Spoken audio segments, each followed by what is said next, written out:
तो जनाब हुकूमत वक्त की जो है आला अदलिया पे मेहरबानियाँ जो हैं जारी हैं। आज हमने देखा कि इंतहाई शोर शराबे के बावजूद जो है असम्बली के अंदर जो है तरमीम जो है मंजूर कराई गई, जिसके तहत हम देखते हैं कि सुप्रीम कोर्ट के जजेस की तादाद जो है वो 17 से बढ़ाकर 34 कर दी गई। इसी तरह प्रैक्टिस एंड प्रोसीजर बिल में भी जो है तब्दीली की बात हुई है। हमारे साथ मौजूद हैं मारूफ कानूनदा जनाब मोहतरम आबिद ज़ुबैरी साहब, सुप्रीम कोर्ट बार के साबिक़ सदर भी हैं और एक्शन कमेटी के कायदीन भी हैं जो कि 26वीं आइनी तरमीम की मुखालफत कर रही है। ज़ुबैरी साहब को मैं वेलकम करता हूँ शो में। ज़ुबैरी साहब, सबसे पहले तो ये बताइए कि जिस तरह से मुतवातिर हम देख रहे हैं कि कोई शोर शराबे की परवाह नहीं है, कोई हुकूमत जो है डिबेट बहस करने के लिए तैयार नहीं है, उन्होंने जजिस की तादाद सुप्रीम कोर्ट के 17 से बढ़ाकर 34 कर दी गई। इससे क्या आप समझते हैं कि हुकूमत मकासद हासिल करना चाहती है, और उसके बाद क्या एक आम आदमी के लिए तो कहते हैं ना इंसाफ हासिल करना वो आसान हो जाएगा, उसके लिए सहल हो जाएगा? जी बिस्मिल्लाहिर्रहमानिर्रहीम। नहीं, इंसाफ तो हमारे यहाँ कत्ल हो चुका है 26वीं आईनी तरमीम में। अवाम की कोई फिक्र नहीं करता, सिर्फ इनको अपनी हुकूमत की अपनी तूल देने की कोशिश हो रही है। हर तरह के बिल पास किए जा रहे हैं। आप देख रहे हैं क्या तमाशा हो रहा है नेशनल असेंबली में। ना उस पर कोई डिबेट होती है, ना वो कमिटीज में जाते हैं, बिल आते हैं, पास होते हैं। हर तरह की कानून साजी की जा रही है, तरमीम कर दी गई है, जिससे आइन और आइन का पूरा हुलिया बिगाड़ के रख दिया। अब ये 34, कल तक तो हम या सुबह तक तो देख रहे थे कि 25 का सडनली वो 34 हो गया, और उन्होंने वो पास भी कर दिया बगैर एनी डिबेट के, वो पास हो गया। और तो आप देखिए उसमें 34 का it is pack, they are trying to pack the court. उनको शक है कि ये जजेस अभी भी उनके कंट्रोल में नहीं आएंगे, तो वो आज उनका यही मकसद है कि आप जजेस इतने बना दो कि जी बिल्कुल उनको कंट्रोल करने में उनकी आसानी हो जाए। ये तबाह कर दिया है, और ये भूल रहे हैं कि आइंदा इनके यही जज जो आएंगे इस तरह से, वो इन्हीं के खिलाफ एक्शन ले रहे होंगे इवेंचुअली। हमेशा तो ये हुकूमत में नहीं रहेंगे, ये या सोच रहे हैं जैसे हर एक्सटेंशन दिए जा रहे हैं, अपनी तूल दिए जा रहे हैं अपनी हुकूमतों को। और ये लोग कम से कम ये 5 साल के लिए होती है ना, ये तो आइन में या उसमें भी तरमीम कर दें कि जी वो हमेशा की लाइफ टाइम के लिए पार्लियामेंट होगी, और लाइफ टाइम के जरिए सारे ये जो ओहदों पे लोग बैठे हैं वो अपनी जिंदगी भर उन ओहदों में बैठे रहेंगे। अच्छा, इसी तरह हम देख रहे हैं कि इस्लामाबाद हाई कोर्ट के भी जजेस की तादाद में इजाफा जो है उसकी बात हुई है। तो ये जो, और उसके साथ साथ हम देख रहे हैं कि भारत में अब माशाल्लाह हमारे यहाँ जो है 34 हो जाएंगे। भारत जो है मुल्क है, 1.25 अरब का मुल्क है, वहाँ पे जजेस की तादाद सिर्फ 33 है, सुप्रीम कोर्ट के जजेस की तादाद जो है। और फिर बाकी ममालिक से भी अगर आप मुआवजा करें तो यही सूरत हाल है। फिर हम देखते हैं कि हाई कोर्ट्स में जो है वो सिंध की हो, पंजाब की हो, बहुत सारी आसामियाँ खाली हैं हाई कोर्ट जजेस की। लोअर कोर्ट्स के ऊपर कोई बात नहीं हो रही है। जी नहीं, देखिए इंसाफ तो इनका मकसद ही नहीं है देने का, कि हाई कोर्ट में इतनी आसामियां ये खाली कर देंगे कि अपने मर्जी के जजेस वहां भी लगा देंगे। जुडिशरी टोटली तबाह हो रही है। मुझे तो अफसोस इस बात का है कि सुप्रीम कोर्ट अभी तक बैठ के क्या उनसे पूछा गया इस तरह से तादाद बढ़ा दी जाए, क्योंकि उनके डिपार्टमेंट में उनके उसमें उनकी तादाद बढ़ाई जा रही है। क्या चीफ जस्टिस साहब या किसी से पूछा गया कि जी हम ये बढ़ाना चाह रहे हैं, उसकी क्या वजह? ये इंसाफ की ये जो चूरन है ये अब नहीं चलता, ये इंसाफ चाह रहे हैं जल्दी। तो सबसे ज्यादा लिटिगेशन तो डिस्ट्रिक्ट कोर्ट्स में, वहां तो कुछ हो नहीं रहा। अब ये क्या होगा कि अपने मर्जी के जजेस हाई कोर्ट में भी देखिए 25 या 24 असामियां खाली हैं लाहौर हाई कोर्ट में। अगर वहां से सारे जजेस चले जाते हैं सुप्रीम कोर्ट या सिंध हाई कोर्ट से, तो कितनी असामियां होंगी इस गवर्नमेंट को, ये जो हुकूमत है उसको कितने जजेस अपनी मर्जी के। क्योंकि यही अभी हमारे बाहर के इलेक्शन हुए, यही लॉ मिनिस्टर और ये लोग सब सीवियां लेते फिर रहे थे लोगों से, लाओ हम तुम्हें सीवियां दो, हम तुम्हें जज बनवाएंगे, हाई कोर्ट में बड़ी आसामियां खाली होने वाली हैं। तो ये इस तरह की अपनी जुडिशरी को तबाह कर रहे हैं जुडिशरी को, क्योंकि उन्होंने फैसला कर लिया है कि हमें जुडिशरी को तबाह करना है, इसको बिल्कुल ताबे करना है, ताकि इनकी जो ये इलीगल हरकतें कर रहे हैं, जो अब एक हाइब्रिड रजीम से अथॉरिटेरियन रजीम हो गई है, ये इंडेक्स दुनिया के सारे लोग कह रहे हैं। तो अब यहाँ डेमोक्रेसी की तो बात ही नहीं, क्योंकि देखिए इंडिपेंडेंट डेमोक्रेसी जो होती है, इंडिपेंडेंट जुडिशरी एक डेमोक्रेसी का एक हिस्सा होती है और डेमोक्रेसी को गारंटी करती है। हमारी यहाँ जमहूरियत तो रही नहीं है, तो उसके साथ ही अदलिया को भी खत्म करने की कोशिश की जा रही है, बल्कि खत्म कर दिया गया है। और इस वक्त मैं इसमें ये जो आपने बात की आबिद भाई साहब के क्या कि सुप्रीम कोर्ट के चीफ जस्टिस से बात की, लेकिन हम देखते हैं कि जो जजेस की तकरीरी का इख्तियार है वो तो जुडिशल काउंसिल के पास है, जहाँ पे हुकूमत को बरतरी है।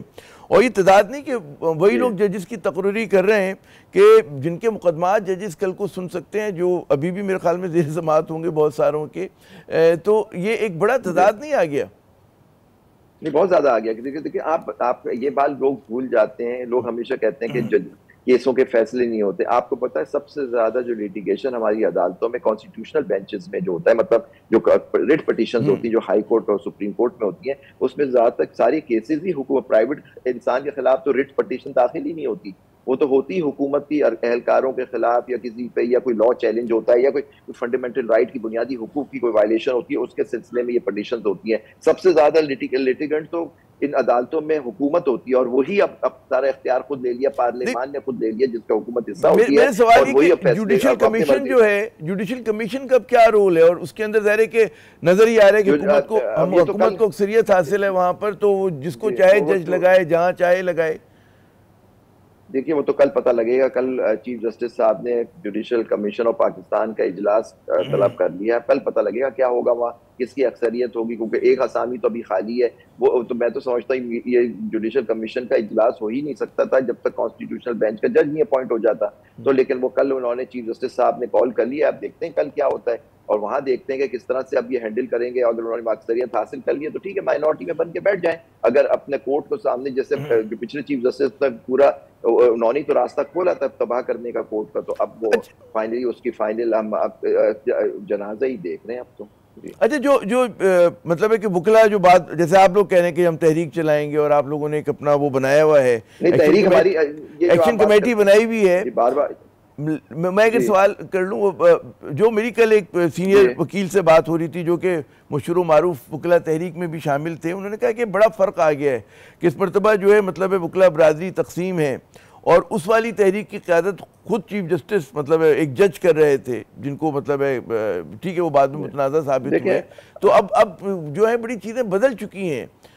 अब जो है गालिबन इतनी मौसर ना रहे वकील जो हैं। नहीं, ऐसी बात नहीं है। अक्सर इस वकला इस पे बड़ी मुत्तहद है एक्शन कमेटी। देखिए हर जमाने की हर इशू पे सिचुएशन दूसरी होती है। अब आप हमारी आज की सिचुएशन का उस तारीख उससे मुआवजा नहीं कर सकते। उस वक्त कोई आईनी तरमीम नहीं आई थी, उसमें एक चीफ जस्टिस को बेदखल किया गया था। एक मिलिट्री डिक्टेटर ने एक 3 नवंबर का एक्शन लिया था, जिसने अब फिर से मार्शल लॉ डिक्लेयर किया था उसके अंदर पे, और उसकी महरकात, उसकी चीजें थी, उसमें पॉलिटिकल पार्टीज की सपोर्ट भी हासिल थी। यहाँ तो जो पॉलिटिकल पार्टीज हैं वो तो सब सिवाय एक आध को छोड़ के सब एक साथ जमा हो गई हैं। वो पहले ही एस्टेब्लिशमेंट के मातहत जो एस्टेब्लिशमेंट हुक्म दे रही है वो कर रहे हैं। उन्होंने फैसला कर लिया कि जुडिशरी को बिल्कुल ताबे करना है, अपने मर्जी के फैसले लेने, क्योंकि सबसे ज्यादा लिटिगेशन तो उनके खिलाफ है। लेकिन अब ये एक ब्रॉड कंसेंसस है ना, आबिद साहब के तमाम सियासी, बकौल आपके तमाम मेजर पॉलिटिकल पार्टीज ने तस्लीम कर लिया है, तमाम आपके मतलब है इंस्टीट्यूशन ने तस्लीम कर लिया, तो एक ब्रॉड कंसेंसस है। उसमें वकला जो है मतलब है बहुत ही आइसोलेटेड नहीं है, आप जैसे जो तहरीक चलाने की बात कर रहे हैं, मुखालफत कर रहे हैं, आप लोग हासिल हो रही है जी। पहली बात तो तहरीक चल रही है सर। तहरीक अब देख, मैं वही आपसे कहा था, उस तहरीक का वो इशू नहीं जो आप कहते हैं कि सड़कों पे निकल आई, हमने केसेस फाइल कर दिए हैं, कन्वेंशंस कर दिए हैं, और जो इनकी जो मुखालिफ ग्रुप है उसकी बार्स ने, एसोसिएशंस ने, सब ने कन्वेंशन किए और रिजेक्ट किया 26वीं आईनी तरमीम को सर।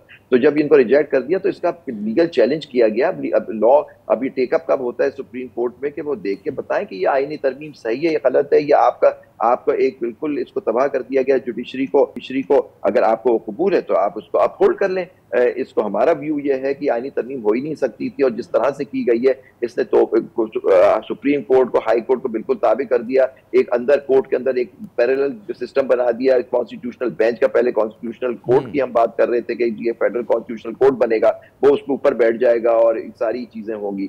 तो अब ये देखते हैं कि इसका कल जो मीटिंग होती है उसके बाद क्या होता है। हमारे केसेस हमने फाइल कर क्या होता है। अच्छा मुझे ब्रीफली अगर मतलब है, क्योंकि सेगमेंट का वक्त खत्म हो रहा है, कि प्रैक्टिस एंड प्रोसीजर बिल में भी तब्दीलियां, क्या आपकी राय है उसके हवाले से? देखिए मैं तो समझता हूँ प्रैक्टिस प्रोसीजर बिल जो है वो तो कानून है, बिल्कुल गैर आईनी था, लेकिन सुप्रीम कोर्ट के फाइज ईसा साहब ने अपनी अक्सरियत से उसको अपहोल्ड कर लिया। लेकिन उसका ये मतलब थोड़ी कि आप हर वक्त चेंज कर सकते हैं, क्योंकि अंडर आर्टिकल 191 ये तो सुप्रीम कोर्ट के रूल्स होते हैं, इंटरनल रूल्स वो उनके आते हैं। अब उन्होंने एक दफा बना दिया, उसको अपहोल्ड कर लिया, उसके बाद तरमीम नहीं आ सकती थी। जो ऑर्डिनेंस उन्होंने पास किया वो आज उन्होंने पेश कर दिया होगा। अब देखना उसमें क्या तरमीम करते हैं। आई एम श्योर वो कमेटी की कॉन्स्टिट्यूशन पे तरमीम करेंगे। वो चाहते हैं कुछ जजेस उनके जो उनके वो समझते हैं उनके साथ है, वो चाहेंगे किसी तरह उनको शामिल कर लिया जाए इस कमेटी के अंदर, और वही जजेस जो उनके समझते हैं उनके साथ उनको कॉन्स्टिट्यूशनल बेंच का सरबराह या जजेस भी लगा दिया जाए, ताकि फैसले, क्योंकि उन्होंने सुप्रीम कोर्ट का अगर ये और सारे कॉन्स्टिट्यूशनल इश्यूज वहां चले जाते तो बेसिकली खत्म हो गया हमारा। क्योंकि हमारे हिसाब से दो ही कॉन्स्टिट्यूशनल कोर्ट्स हैं, हाई कोर्ट्स ऑफ पाकिस्तान वो प्रोविंसेस के होते हैं और सुप्रीम कोर्ट ऑफ पाकिस्तान, लेकिन उसके अंदर एक तफरीक करके एक अंदर एक खुद एक कॉन्स्टिट्यूशनल बेंच बना दी गई। तो उसका अच्छा, इसके सरबराह का मेरे ख्याल में वो होना है, इंतखाब होना है, क्या राय है उसकी, वो वकला की एक्शन कमेटी की क्या राय है इस हवाले से? देखिए हमने इसको रिजेक्ट कर दिया, पूरी आईनी तरमीम को हम रिजेक्ट कर चुके हैं कि इसके अंदर कोई कॉन्स्टिट्यूशन बेंच, फिर भी काम कल होगा, ये होगा ना, इंतखाब तो होना है ना उस चीज का। अब देखते हैं ना उसके नहीं पता नहीं होता है नहीं, अब देखते हैं कल मीटिंग होगी उसमें क्या होता है। Let's see, we have to wait कि क्या होता है, क्योंकि हमने तो केसेस फाइल किए गए, लेकिन अब वो सुप्रीम कोर्ट के ऊपर है कि वो उसको टेकअप करे या कल की बेंच में अगर कॉन्स्टिट्यूशनल बेंच बननी है तो फिर क्या केस, ये जो केसेस हमने फाइल किए वहां जाएंगे, ये सब कल के ऊपर मुहित है कि क्या होता है और आज जो कानून सारी हो रही है उसका क्या इफेक्ट होता है, वो भी सब देख के फिर हम फैसला। अच्छा जुबैर साहब, इस सेगमेंट का आखिरी सवाल, आपके ख्याल में चीफ जस्टिस के सामने क्या बड़े चैलेंजेस हैं और क्या वो जो है जो तकसीम नज़र आ रही है जजेस के अंदर, खुसूसन उस ज़माने में जब चीफ जस्टिस काजी फाइज ईसा थे, तो क्या ये जजेस को मुत्तहिद कर सकेंगे? मैं बिल्कुल कर पाएंगे, देखें क्योंकि उनका वो बड़े अच्छे आला जज हैं, सब कुछ है, लेकिन देखते हैं जब चीफ जस्टिस बनता है उसके बाद उनका क्या तो सबसे बड़ा उनका जो चैलेंज है कि सुप्रीम कोर्ट की साख को बचाना। ये सुप्रीम कोर्ट पाकिस्तान किसी और हुकूमत या पार्लियामान के नीचे ताबे ना हो जाए, क्योंकि वो को इक्वल है और एक सेपरेशन ऑफ पावर्स जो एक तकसीम है हमारी यहाँ ताकत की अंडर कॉन्स्टिट्यूशन, उसको बरकरार रखें। ये ना हो कि वो दोनों पार्लियामान हुकूमत उन पे हावी हो जाए। अगर वो उन पे हावी हो गए तो हमारी यहाँ कॉन्स्टिट्यूशनल डेमोक्रेसी खत्म हो जाएगी। सर बहुत बहुत शुक्रिया आबिद ज़ुबैर साहब, आपने अपना कीमती वक्त दिया। नाज़रीन, ज़ाहिर के ठीक है हुकूमत जितनी जल्दबाजी के साथ कानून साजी कर रही है और बुलडोज कर रही है, उससे बजाय इसके कि पाकिस्तान में तदाद कम हो, तदाद बढ़ रहे हैं और जो महाज़राई की कैफियत है वो हर सतह पर जो है उसमें आपको इजाफा होता हुआ नजर आ रहा है। यहाँ पर वक्फा लेते हैं, वक्फे के बाद जब दोबारा हाजिर होंगे कुछ हुकूमती मौक़िफ़ की बात करेंगे, हमारे साथ रहिएगा।